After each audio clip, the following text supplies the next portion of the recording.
doing, folks?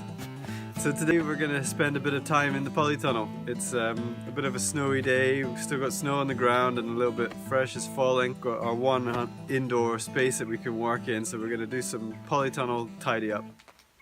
It's a small commercial tunnel. I think it's about 65 feet long by 22 feet wide. And we have our standardized beds in there. So our veg beds are all 15 meters long by 75 centimeters wide. And we've got 5 of those beds in there. We got the polytunnel from Northern Polytunnels. Tried to find the strongest polytunnel we could because of our strong winds that we have here. Here comes Rosa. All right, mate. Here's Rosa. Hi! So we're gonna, as I was saying, we're gonna do a polytunnel tidy up. Yes, we are. We used it a lot last summer. As we always try and aim to get as many functions for one element as possible, this polytunnel is not just a space for growing food, it's a place where we keep our market garden tools, it's a space where we have a potting table, so it can get a bit busy in there.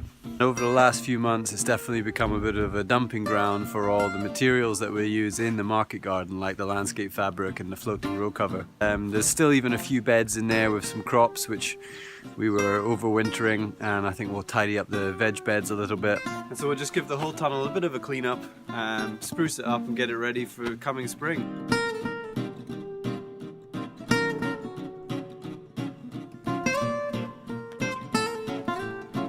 This was just a very last minute experimental bed, so we had quite a lot of the stuff from our hotbed here in the polytunnel. So, yeah, just basically created a no-dig bed by adding lots of material on top, and decided to leave all the root systems from the tomatoes that were in here, and covered this thick layer of mulch, and then just planted in basically leftover plug plants from the end of our season to see if they would survive. We've never really had this was the first winter we had the polytunnel, so we wanted to see what survives and what doesn't, and clearly the frosts got the salad over. I've had a fleece over these as well, but it's been going down, I think, to below -10 some nights and stuff, so I think they've done quite well. The endive, planted them really late, they were really small, so they're actually okay and probably will be alright in spring. They'll just start to perk up, and they're a really nice bitter leaf. And these were some old chard that, instead of pulling them out and feeding them to the goats like we were doing with the rest of the stuff in the garden, just transplanted them in here, and they actually did really well. We've been eating a lot of chard from this bed. So they're the success story. The Salanova are really tasty when they do survive, but about half have died. Some snow coming off the tunnel. Oh, interestingly, flatleaf parsley. I always thought that was less hardy than curly, but that survived through the winter. First of all, the curly leaf outside died before the flat leaf, and then when it got really cold, transplanted some flat leaf in here, and that's done absolutely fine. We've been harvesting that quite a few times over the winter, so yeah, it's been really nice to just have a few really small scale experiments to see for our own home use over winter what works and what doesn't.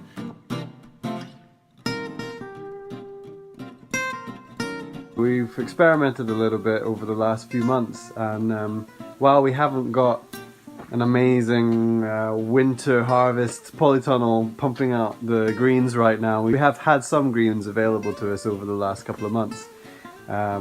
So we're still learning and we're still experimenting with how to use a large polytunnel like this to truly extend the seasons. So we realized we planted quite a few things a bit too late in the season at the end of 2018. But we've had some successes, and some things we realised we've got to sow a lot earlier towards the end of the summer to be able to have sort of polytunnel of winter greens. So here we have a bed of salad that I think I sowed around mid-October, so a little bit late really to get it to establish to strong large plants, but it's done alright, and it's a mixture of mustard, rocket and red Russian kale. And the mustard's certainly done the best. It seems to have grown quite strong and survived through the cold, and we've been harvesting it regularly. The rocket did quite well too. The red Russian kale didn't like the low temperatures too well, so it's pretty much disappeared. We're not providing veg boxes through the winter. We stop at mid-November. So actually the greens and the crops that are in this tunnel were just for us as a household.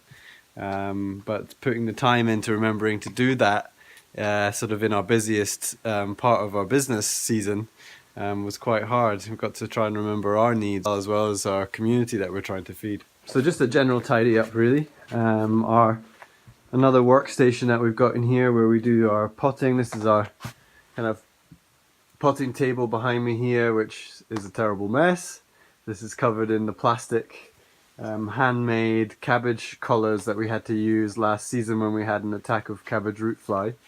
So we'll tidy them up and put them in a bag, and because we'll probably need them again this season.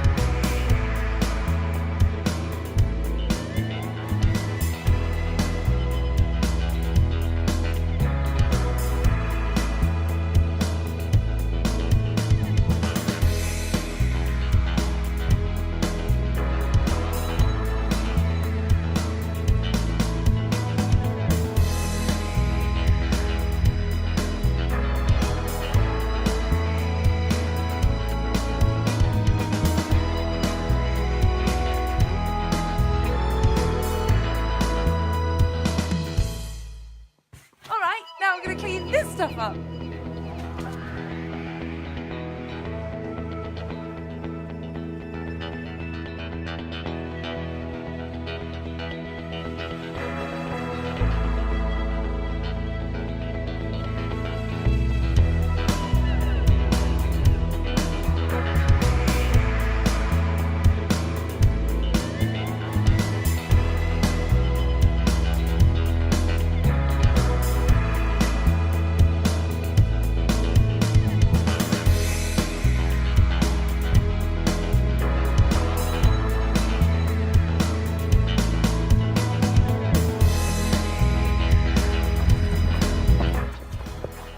Gonna go and take these old courgette plants to the chickens to have a scratch through, which I'm sure they'll enjoy. It's not proving very easy.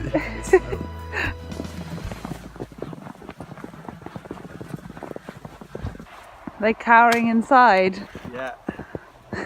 Hardly coming outside at the moment, the chickens, with this snow, so I might have to give them another straw bridge. Or a courgette bridge. That's true. Yeah, well, shall we give them a courgette bridge? Yeah. Yeah, so you can see they're not really enjoying being outside. They all seem to be in molt at the moment, so poor things seem to be dropping their feathers just at the time when they need to keep warm. But you said that happens quite regularly though. Most of the time they seem to have a molt in winter, so I don't know if there's anybody who can enlighten me why that happens. Why does the chicken's body start to decide to drop its old feathers just at the time of the worst weather?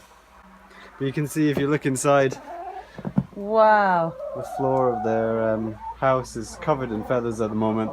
These old plants from the polytunnel aren't going to give the hens any food as such, so we might as well use it as a kind of mulch in here, which is going to break down in situ and give us compost in time. But this will give them a kind of bridge for them to walk over to keep their feet off the cold ground.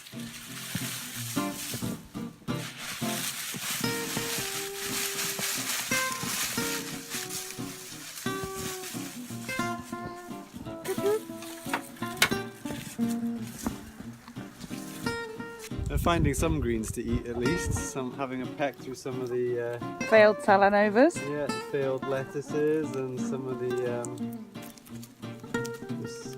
calendula leaves there. So we've been reducing our flock recently. I think we had in total about 85 birds between the highlines and the black rocks, but now we've got mostly just the highlines and got around 25 birds in total.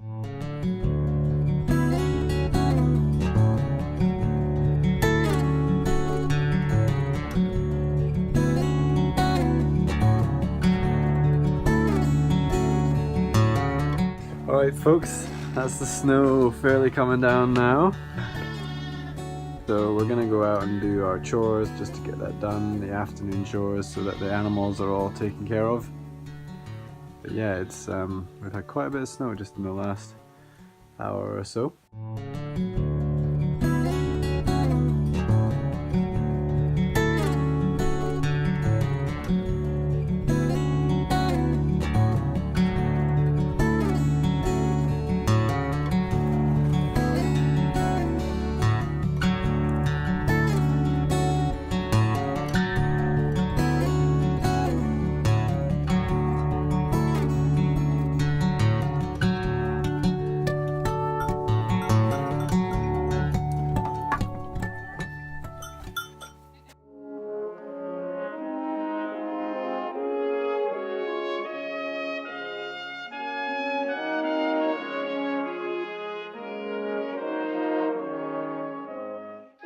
Myrtle, how did you get in there?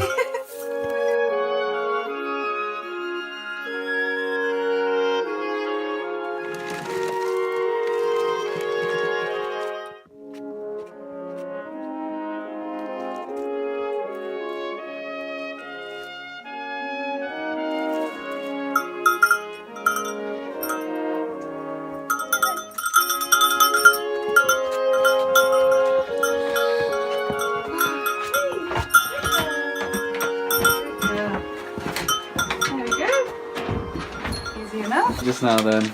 Okay, just gonna try something out.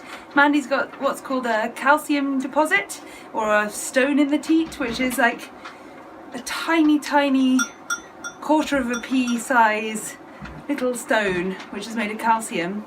And my theory is it's maybe because they've been eating quite a lot of red clover in the hay. So she's got a bit of excess calcium. It's not harmful to her or the milk, it's not mastitis, not disease. But apparently, from what I've read, it's attached to the inner teat with a tail, kind of attached to the inner wall. And so I can't, sometimes they just pop out, but I can't do it with this one. So I'm going to try something that I've read quite a bit about online, and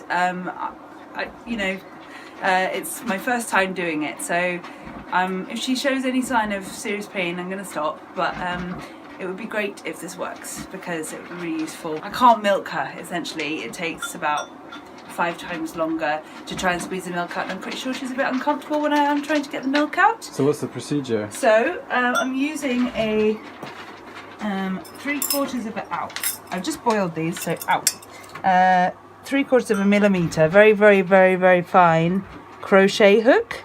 And the idea is I'm just gonna very gently slide this up into the canal of the teat, and then I'm gonna twist it around, hoping that I catch the tail of the deposit that's attached to the wall, so that I can hopefully, ideally, it would just pop out then when I then squeeze some milk out of the teat. Alright, Mandy.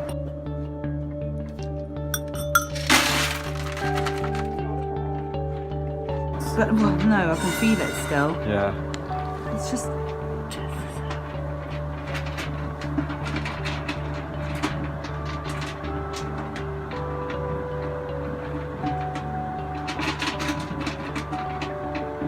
She didn't seem to have any issue with that. No. I can feel the stone about here. Oh, she seemed alright with that, to be fair. Yeah. Oh, I'm holding my breath watching that.